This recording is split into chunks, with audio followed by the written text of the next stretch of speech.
Wow, how nice to be on an actual stage with actual people after the last 3 years collective of lockdowns and sitting behind a TV screen or a laptop screen and pretending that we're not in pyjamas when we actually are. It's nice to be in clothes talking to you.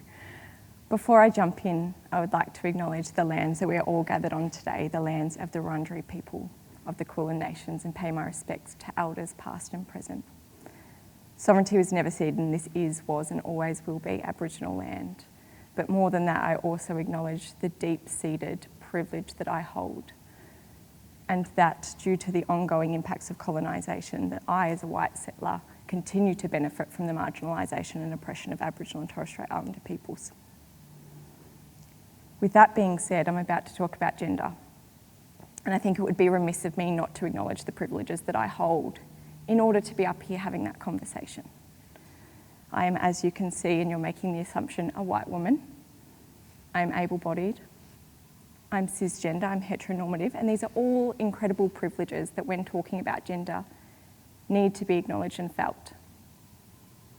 And before I go any further, I just want to give a brief content warning. I do mention domestic violence and child sexual abuse, so if you need to step out at any point, if you need to switch off and go internal, please do. I really recommend that we all look after ourselves in these spaces, so I encourage you to do the same. Now to get started. I want to introduce myself, but the reason I want to do that is because I want to introduce you to the two people standing in front of you today, not me and Julie, me and me. The first part of that is what I like to call the resume version of myself. This is the version that you might have interacted with. You might have read my bio or stalked me on LinkedIn. I know you Melbourne High kids do that. You might not have done that, and that's okay too. But this is essentially the version of me that you're going to read on paper. So if you were to read about me on paper, you'd see that I currently work at Oxfam. You would see that I sit as chair of a number of boards. You would see that I have 3 degrees, which I'm actually not going to name because they're not important right now anyway. And your eyes would probably be drawn to the fact that at 24 years old, I became Australia's largest youth-led international development agency's CEO, the Oak Tree Foundation. And that as a result of that, I held industry-wide positions, such as a board member of the Australian Council for International Development, the sector's peak body. And there we passed resolutions to ensuring that our sector, which is traditionally not very inclusive or representative of the people that we work for, with and in service of, was passed and actualised that we need to collect data on inclusion and intersectionality.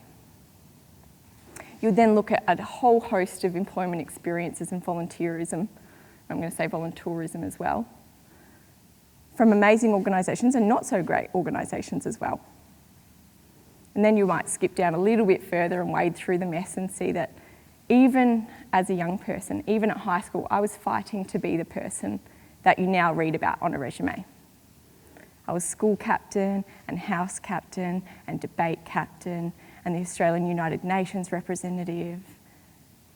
Even as a young person, I was trying to be this person that you read about on a resume. Any sort of captain you could be, I tried to be, truly. And the reason I introduced you to this version first is that it only tells a very small slither of the pie of my story. And in fact, who I want to introduce you to is who Shani Cain Clifton is as a human. So what does that look like? I'm a 28-year-old woman who recently got married. I know you're thinking, what a lucky human. I assure you I'm the lucky one. I live on Wadawurrung country down in Ballarat with my 2 border collies. Teach yoga on the side. I'm trying to learn how to roller skate poorly. I'm renovating an 1880 miner's cottage and doing half of it on my own, and I promise I am this time.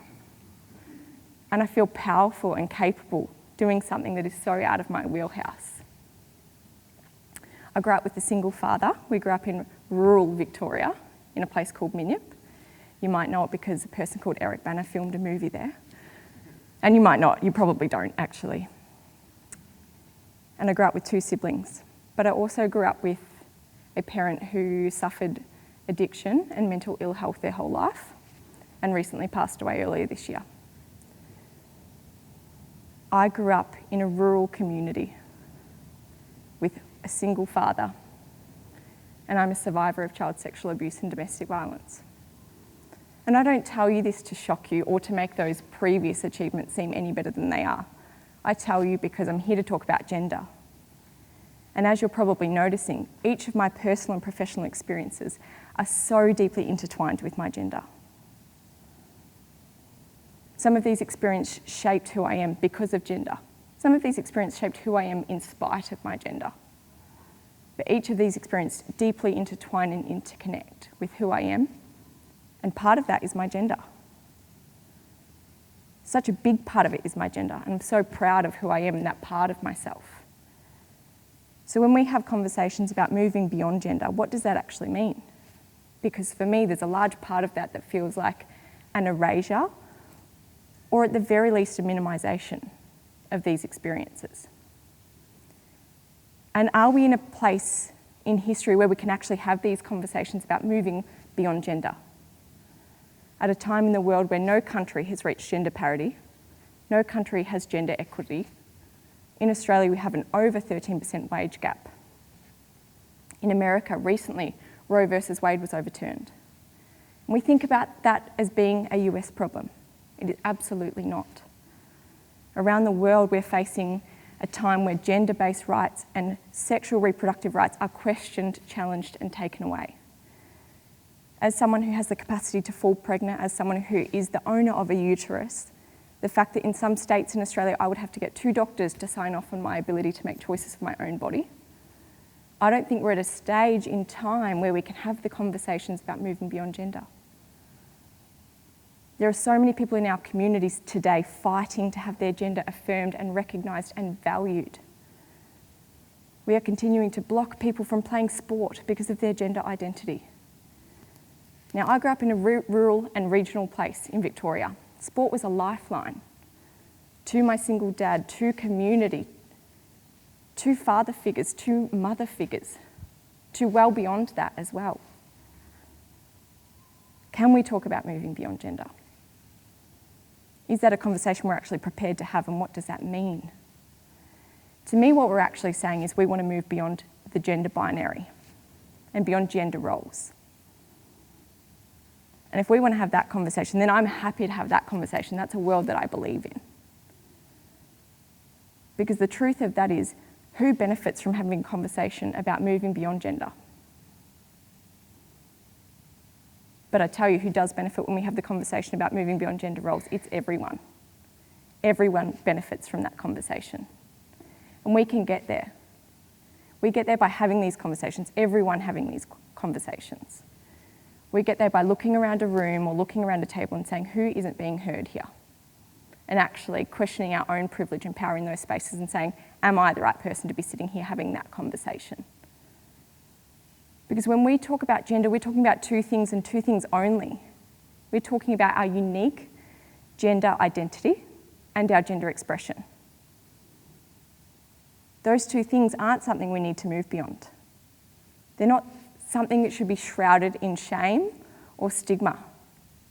They're actually 2 things that we should value and celebrate and recognise. So why would we move beyond that? But what we would and should move beyond is 10-year-old Shani being told that she is too much, that she is too loud, too opinionated. What we should move beyond is a 24-year-old female CEO being told they're too emotional, that crying is a weakness, that being moved by the things that you see and wanting to do something about that, wanting to create change, is being too emotionally involved. What we should move beyond is the fact that when I say we're renovating a house, people say, is your husband renovating your house? That's what we should be moving beyond. We should be moving beyond the fact that when I was CEO, I wasn't a young woman CEO, I was a young CEO. That's what I was. And that is an achievement in and of itself. And we can get there. Because I don't want to live in a world where you have to move beyond my gender, or I have to move beyond my gender.